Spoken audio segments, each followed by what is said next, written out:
मेरा नाम है मोहित और आपका स्वागत है हमारे यूट्यूब चैनल हिस्ट्री चैंपियन में। तो जैसा कि आप जानते हो, आपका पेपर होने वाला है बीए फोर्थ सेमेस्टर का होम साइंस का माइनर सब्जेक्ट का जो पेपर होता है आपके सामने, जेंडर एंड सोशल जस्टिस। इससे संबंधित जितना भी महत्वपूर्ण प्रश्न है सारे के सारे मैं आपको करवाने वाला हूँ। बड़ा महत्वपूर्ण वीडियो होने वाला आपके सामने। तो आपको क्या करना है, चैनल को सब्सक्राइब कर देना है, वीडियो को लाइक कर देना और अपने दोस्तों को जरूर से शेयर कर देना है। ये कौन सा पेपर होगा आपके सामने? जेंडर एंड सोशल जस्टिस से संबंधित आपके सामने पेपर होने वाला है। एग्जाम पैटर्न क्या होगा, सिलेबस क्या होगा, और आपके सामने वो 5-7 प्रश्न ऐसे कौन से हैं जिनको पढ़ने के बाद में आप तुरंत पास हो जाओगे। इन सब प्रश्नों की सॉल्यूशन कहाँ पर मिलेंगे आपको, मतलब पीडीएफ कहाँ पर मिलेगी, ये भी आपको बताने वाला हूँ। बस आपको क्या करना है, चैनल को सब्सक्राइब कर देना है, वीडियो को लाइक कर देना और अपने दोस्तों को जरूर से शेयर कर देना है। सबसे पहले बात करें, जो आपके सामने नॉन कॉलेज वाले विद्यार्थी होते हैं उनके लिए पेपर देखने को मिलता है कितने नंबर का? 100 नंबर का पेपर देखने को मिलता है, जिसमें से आपको पास होने के लिए कितने अंक चाहिए? टोटल 40 अंक है वो टोटल चाहिए होते हैं आपको पास होने के लिए। मतलब नॉन कॉलेज वालों का 100 अंक का पेपर होगा, 40 अंक है वो आपको लाने होते हैं पास होने के लिए। रेगुलर वाले विद्यार्थियों की बात करें, आपके सामने आपका पेपर होता है 70 नंबर का और प्लस 30 नंबर का इंटरनल एग्जाम होता है। तो उसमें से पास होने के लिए कितने चाहिए? 28 अंक है वो टोटल चाहिए होते हैं पास होने के लिए रेगुलर वाले विद्यार्थियों को। अच्छा, अब बात करें इसमें से आपके सामने आपको ये जो पेपर है ये कौन सी कैटेगरी का पेपर है? माइनर कैटेगरी का पेपर। और माइनर कैटेगरी के वो पेपर होते हैं जिनको पास करना आपके सामने अनिवार्य है ना? पास करना अनिवार्य है। लेकिन ये इस प्रकार के पेपर नहीं जैसे मेजर पेपर होते हैं, जैसे आपके पॉलिटिकल साइंस, हिस्ट्री या फिर हिंदी साहित्य है। तो इसमें क्या होगा, इसमें अगर एक से दो ज़्यादा दो सब्जेक्टों में अगर रेगुलर बैक लग गई तो आप सब फेल कर जाओगे पूरे सेमेस्टर में।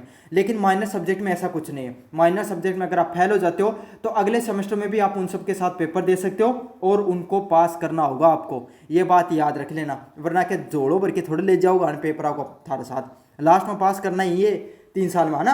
तो जल्दी से अभी पास कर लो। और पास कठिन करोगा, मेरे को पढ़ के करूँगा। तो पहले देखो सिलेबस और फिर बात बताऊँगा थाने पर 5-7% जना पढ़ के पास कर लूँगा थे। यूनिट फर्स्ट की बात करें तो यूनिट फर्स्ट है, उसमें क्या आता है? Understanding of gender. लिंग के बारे में आपको अंडरस्टैंडिंग करनी पड़ती है। तो महिला और पुरुषों के बीच में जो होता है उसमें आपको समझना है। पहला है सेक्स एंड जेंडर। तो आपके सामने कोई भी जो जेंडर और सेक्स के बीच में आपको आपके सामने फ़र्क बताना होता है।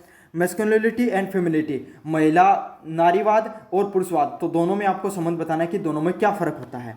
Biological and cultural determinant of being a male and female, तो किस तरीके से सांस्कृतिक और आपके सामने बायोलॉजिकल जैविक जो डिफरेंस होता है महिला के बीच में और पुरुष के बीच में, आपको इन सब चीज़ों के बारे में बताना है। यूनिट सेकंड की बात करें, सोशल कंस्ट्रक्शन ऑफ जेंडर। तो जो आपके सामने जो लिंग होता है, जो मतलब जेंडर महिला और पुरुष होते हैं उनके बीच में क्या सोशल कंस्ट्रक्शन है, मतलब सामाजिक संरचना क्या होती है उसके बारे में आपको बताना है। कंस्ट्रक्शन ऑफ जेंडर, तो आपके सामने जो जेंडर होता है उसका सोशलाइजेशन सामाजिकरण किस प्रकार से होता है महिला पुरुष के बीच में, उसको बताना है। जेंडर रोल्स, जो आपके सामने जो जेंडर होता है मतलब महिला पुरुष के बीच के क्या क्या दोनों के अंतर अपने अपने रोल होते हैं, क्या क्या कार्य होते हैं उन दोनों के। स्टीरियोटाइप, उनसे संबंधित क्या अंधविश्वास देखने को मिलते हैं और उनकी क्या आइडेंटिटी होती है उसके बारे में आपको बता देना है। अगले वाला इन्फ्लुएंस ऑफ जेंडर, तो आपके सामने जो जेंडर होता है उसका क्या प्रभाव होता है इसके बारे में बताना है। माइथोलॉजी क्या होती है, लिटरेचर और वर्क एंड मीडिया क्या होता है। माइथोलॉजी क्या होती है, लिटरेचर मतलब साहित्य क्या होता है, कार्य क्या होता है, मीडिया क्या होती है। पॉपुलर कल्चरल क्या देखने को मिलते हैं आपके सामने, जितने भी जो पॉपुलर कल्चर होते हैं उसके बारे में आपको अच्छे से बता देना है। अगला क्या, unit number 3, the girl child and women in India. महिलाएं बच्चियां और जो भारत के अंदर उनकी क्या हालत है। डेमोग्राफिक प्रोफाइल, तो भारत की जो पूरी डेमोग्राफी क्या होती है, भौगोलिक परिस्थितियों पर महिलाओं की क्या स्थिति है, हर राज्य में अलग अलग देखने को मिलती है, इसके बारे में आपको बताना है। स्टेटस ऑफ हेल्थ, जो महिलाएं होती हैं उनका हेल्थ, जो उनके शारीरिक बीमारियों के बारे वगैरह के बारे में बताना है। न्यूट्रिशन एंड एजुकेशन, तो महिलाओं को किस प्रकार की शिक्षा मिलती है और पोषक तत्वों क्या क्या मिलने चाहिए महिलाओं को।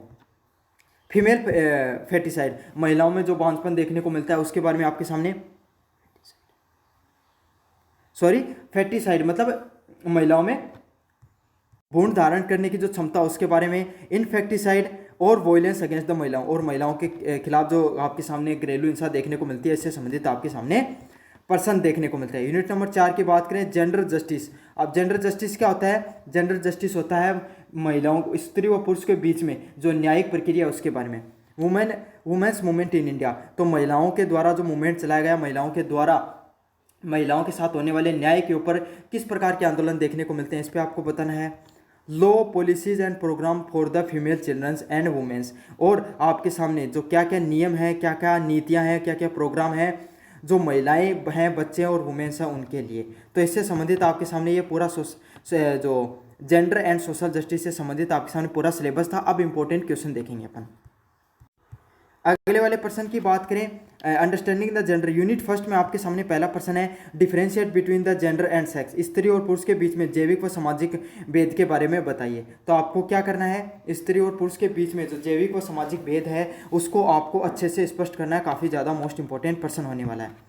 अगले वाले प्रश्न की बात करें, explain the concept of the masculinity and the femininity, पुरुषत्व और स्त्रीवाद की अवधारणा को एक्सप्लेन कीजिए। तो स्त्री और पुरुष के बीच में आपको क्या फ़र्क होता है इसके बारे में आपको बता देना है। यूनिट नंबर सेकंड की बात करें, explain the process of gender socialisation, लिंग समाजीकरण की प्रक्रिया की व्याख्या कीजिए। तो लिंग समाजीकरण आपके सामने देखने को मिलता है, उसकी पूरी प्रक्रिया को व्याख्या करना आपके सामने। अगले वाला प्रश्न है, discuss the gender role, stereotype and identity, लिंग की मतलब क्या भूमिकाएं होती हैं, क्या रूढ़िवादिता होती है और उसकी क्या पहचान होती है, उसके बारे में आपको चर्चा करना है। ये भी काफ़ी ज़्यादा मोस्ट इंपॉर्टेंट प्रश्न है आपके सामने।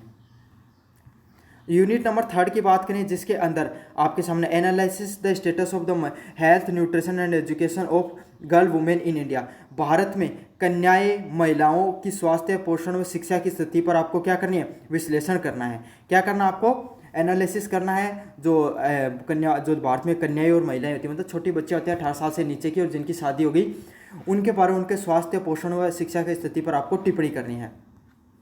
डिस्कस द फीमेल फोस्टिसाइड इन फेस्टिसाइड और वॉयलेंस अगेंस्ट द महिलाएं, कन्या भ्रूण हत्या होती है, शिशु हत्या और महिलाओं के विरुद्ध हिंसा के बारे में आपको, घरेलू हिंसा के पर आपको टिप्पणी करनी है। 4 नंबर यूनिट की बात करें, examine the women movement in India, भारत में महिला आंदोलनों की विवेचना कीजिए। Explain the law, policies and program for the womens and girl children in India, महिलाओं और बालिकाओं के लिए बनाए गए कानूनों, नीतियों और कार्यक्रमों की व्याख्या कीजिए। तो महिलाओं के लिए किस किस प्रकार के कानून बनाए गए, नियम बनाए गए हैं, उनकी आपको व्याख्या करनी है। तो ये आपके सामने 7-8 प्रश्न है, अच्छे से कर लेना। इन सब प्रश्नों की सॉल्यूशन आपको जो डिस्क्रिप्शन में टेलीग्राम का लिंक दे रहा हूँ वहाँ पर जाके मिल जाएंगे, जाओ और जाकर अच्छे से पढ़ लो। धन्यवाद।